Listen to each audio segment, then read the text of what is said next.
Hello, hello, hello, everyone out there in Streamlandia. How is it going today? Friday, we're in March 26th, 2021. Here is your agenda for the day. We're going to start off with some fan art. We've got new captain skins, and I think there's like 4 or maybe 5 pages of captain skins, some wild amount of captain skins. We've got roadmap and updates. We'll be doing the community guidelines updates. We talked a little bit about that earlier this week or last week actually, and we want to get into that. But versus Challenger rewards drawing for the March 22nd event. We'll be talking about the April versus event schedule in there. We'll be talking more about Cyberfall. We had some really fantastic captains who helped us to reveal some cool skins and trailers and all that goodness for the upcoming event. And we'll have a Q&A at the end, as well as skin giveaways, and then we'll look for someone to raid. Brad, are you ready? I'm ready. We've got fan art.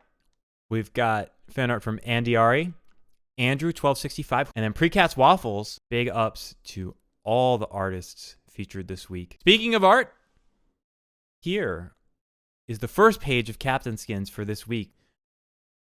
All right, well, let's jump into, we've got more head skins, I believe. Yeah, almost a whole other page of head skins here. Let's jump into the full skins for this week. We've got 2 more huge pages of 2 more pages. Boom. Gold skins and epic skins. And epic gold skins. And epic gold skins. Wow. Yeah. Gold epic and gold epic. Or epic gold. I think we call them gold epics. I call them gold epics, at least when I put them in our submission form. Just beautiful. Really, really, really, really, really neat. All right, I think we're going to be talking about the roadmap and updates. Brad, why don't you tell us what's going on? We have the new event, Cyberfall, starting next week. We'll have more details on that in a few minutes. And then, coming up in April, we will have another unit. It won't be in Cyberfall, but it will be the event after Cyberfall. We'll have a new unit. And we do plan to get to a beta test, hopefully, for Weblight. Still a little TBD on that. But I think have showed off some improvements there last dev stream. We have endgame quests we're working on the concept for, but we don't have the ability to prioritize that over some of these other things right yet. So that probably won't happen till May. And then alpha for dungeons, the Caverns of Gauntlets of Infinity, is being worked on, looking awesome. We may have more stuff to show next dev stream for it. And we do plan to get out the alpha for dungeons this coming month in April. Boom! Community top priorities. We are also working on and very close to launching the skin randomizer. So when you can choose if you want to turn on the randomizer, and when you place a unit, you'll get a random skin from your collection for that unit. And then we have some quest fixes. There were a lot of feedback on the quests for the weekly rewards and the level 20 and 30 ordering of quests. We also plan to have additional icons for battle planning, probably not next week, but maybe in the release after that. And then we have other community priorities that have come from the feedback from the community, in-game alerting for updates and patch notes, in addition to just reducing the number of updates overall. Badges, making sure they're good for something. We have some plans there. Captain spell UX improvements based off of feedback on captain spells, and event variety. We have some new maps and variety and mechanics planned that I'll continue to roll out in April and May that people are interested in for both campaigns and for versus. Ooh, versus improvements. Ready to talk about that, Brad? Yeah, we just wanted to share some of the stuff we've been looking at on the versus side. We do watch pretty closely. In addition to the feedback we get from the community, we look and see how people are actually participating with the content and the events and the things that we release. And with versus in particular, the big things that we were looking to do with these versus improvements were increase participation in versus to make it so more captains would want to play versus and enjoy playing versus, and also make sure we kept or improved the amount of battles where everyone could place so that the power bar didn't fill too quickly, but also maintained fair matches and a short matchmaking time. Let's talk about community guidelines and the updates that we have rolling out for that. Brad, take us away. Yeah, so we took a closer look this past week at our community guidelines and processes and have a few different changes that we're going to be making and improvements we're going to be making and rolling out that we want to talk through with everyone. Overall, our goal here, like I said in the video, is to build games and communities that connect people, that bring people together, that are positive and inclusive, both our communities and helping streamers do that with their communities. So this is something that's super important to us, and I think something that we've got a lot of improvements that we can make to our processes around this and our communication around how we maintain specifically our communities. Yeah, that's kind of the preamble for this. So yeah, so on the community guidelines side, we've had these guidelines up for a while, and when we looked at them, we actually felt like the guidelines were still pretty accurate to what we believe and what we feel is the right guidelines to set with our community.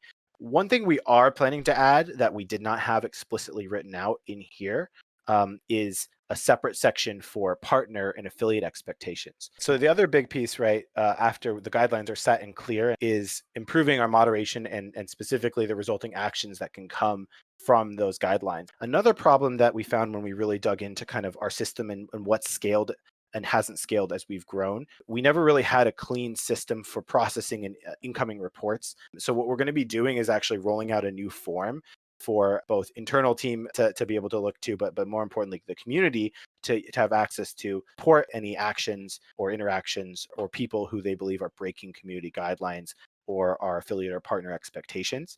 And that will allow us to have all in one place in a consistent structure, any reports for us to review. And we're updating our internal process to be able to review that at a regular cadence, and also tie that to our database of players, so we can very easily see if there are multiple infractions all in one place and not have to pull that in from as many different places. That's a really big, I think, hole that we had with our process that just made it harder for us to do our jobs in building a strong and inclusive and positive community. And then the last piece is on communication and transparency. So we're going to be standardizing some of the messaging we have when we reply back if a report's been made, and when we go and issue warnings to people or do moderations in Discord. So we have increased communication around when things are happening, when reports are made, and making sure we've received them, when actions taken like moderating in a channel, so we can share these guidelines more in Discord, but also across these channels. And the other big piece of the communication and transparency that we want to offer is a monthly transparency report. We're planning basically to give you the top level numbers of how many reports and infractions there were at the aggregate level, to share, how is this working out, make sure that it's clear to the community we are taking action, and make sure that it's clear to people who would otherwise not realize there are consequences, that there are actually potential consequences to these actions, and it's worth paying attention and heeding the community guidelines if you want to be a part of the community. We've got something to tell you. Drum roll, please, S.E. Thomas. This is what Infiltration looks like, and it's going to be coming to you, pending the results of this test, Sunday, March 28th at 11 a.m. It will be in the map rotation. So as you can see, there is an allied and enemy side and defensive positions on both. And it's more of a straight shot than my original concept, but this is definitely better because High Tech Power went in and realized all the flaws in my MS Paint layout and really fixed them. And we need to test this live, Brad. Yeah, what's going to happen? All right. I think we're going to try. We're going to try and test it right now. All right. Here we go. Live test. Thank you for being here. History in the making right now.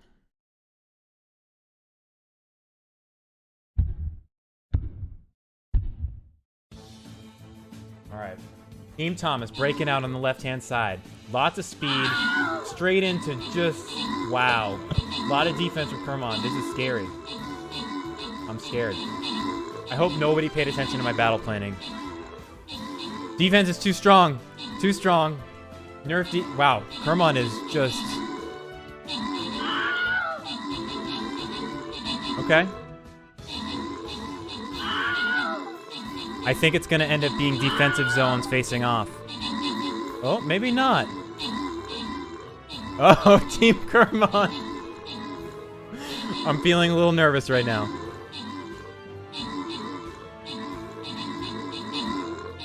All right, defensive zones have released. A minute into the battle here. And Team Kermond is just absolutely overwhelming us. I have a message from Kermond. He said, we'll stall them on the defense front, take them on the offense front, then we'll wriggle around and flop on the battlefield and we'll get their beacon and their beacon. Okay. Their bacon and their beacon was his instruction.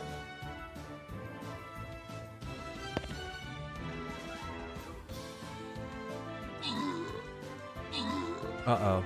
Uh-oh. The Buster hit our beacon.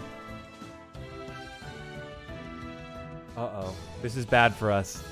I don't know. Ooh, look at that pathfinding. What are these units doing over the left-hand side? What's going? What are these guys doing? Hey, you got a job to do. Get to work. Oof. Oof. This is real fight. I'm like 30 seconds delayed. Yeah, yeah. Oof. Okay.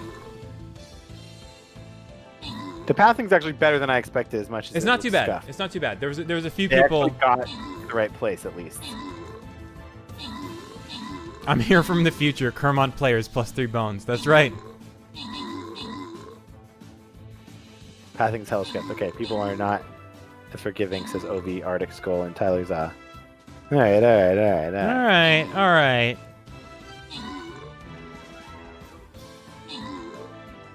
Okay.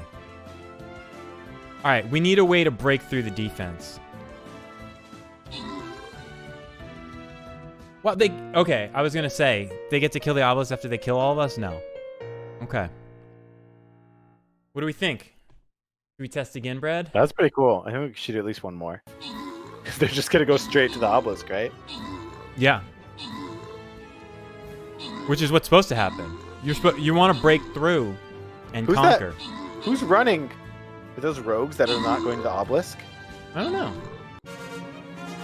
The rogues are probably looking for a treasure chest somewhere. Thank you, everyone, for doing that. That was fun. Yeah, it was super fun. Thank you, the team, for getting it together. Absolutely. The Community Challenger Series returns for April. Dun. 4 of these dates will be Challenger Series with prizes available, and the 5th date, which is the big one in the middle, April 17th, will not have prizes available, but I think we have something else going on that date that we're not quite ready to reveal just yet. So you'd be eligible for prizes on the 6th, the 14th, the 22nd, and the 30th, and the 17th is going to be something special right there in the middle. So keep an eye out there. Without further ado, Cyberfall. Coming to a raid near you this Monday, 5 p.m. Pacific time, is when Cyberfall's coming. We've got some pretty sweet skins. And then the epic Transformer skin, board member Bomber. New enemies. We've got some pretty sweet new enemies and mechanics. They look fantastic. I just love the look and feel of this event. So this slime is a new mechanic, which is pretty sweet. Basically, what happens is the slime jumps into the brain of a nearby goblin, takes it over, and gets to deal some buffed up damage, I believe. And then if that creature dies, the slime jumps off as a zombie and comes to kill you. Is I think how it works. So what's happening in that video? Yeah. So basically, you really want to kill the slime before it gets to the goblin, and even if it jumps off the goblin, you got to kill it so it doesn't keep going, because it can keep spawning zombies, I think, and taking over and buffing them up. New boss? A cyber node terminal that can be reprogrammed by hitting it enough time. Oh. Okay, it changes color. It goes from red to green. It all makes sense. That was not the boss. If destroyed, it turns to the opposite team, and you get a movement and attack bonus. And another new boss, the board member boss, with his little Bluetooth on his. I love that he touches the Bluetooth like he's using. That's great. Amazing. That's great. Boosts all nearby ally attack speed, touches his earpiece to call down orbital strikes. What? And the final boss, unknown. But you'll be able to find out starting soon, starting next week. And that's all we got. That's the show, folks. While Thomas figures out our raid, I want to thank everybody for being here, being a part of the community, and hanging with us. Congrats to all of the skin giveaway winners, but also the versus drawing winners. We covered a lot of awesome stuff today, played some Infiltration, covered the new community guidelines. Thank you for all the feedback there. We had 1 billion captain skins, talked about Cyberfall, talked about roadmap, community feedback. I probably forgot something in there. Fan art, of course. Really awesome Tabletopia. Stream. Yeah, this was a blast. Thank you for having me back and not forgetting me. Yeah, we really appreciate you all. Thanks for being here and for the great feedback and for playing the game and supporting us. Thank you.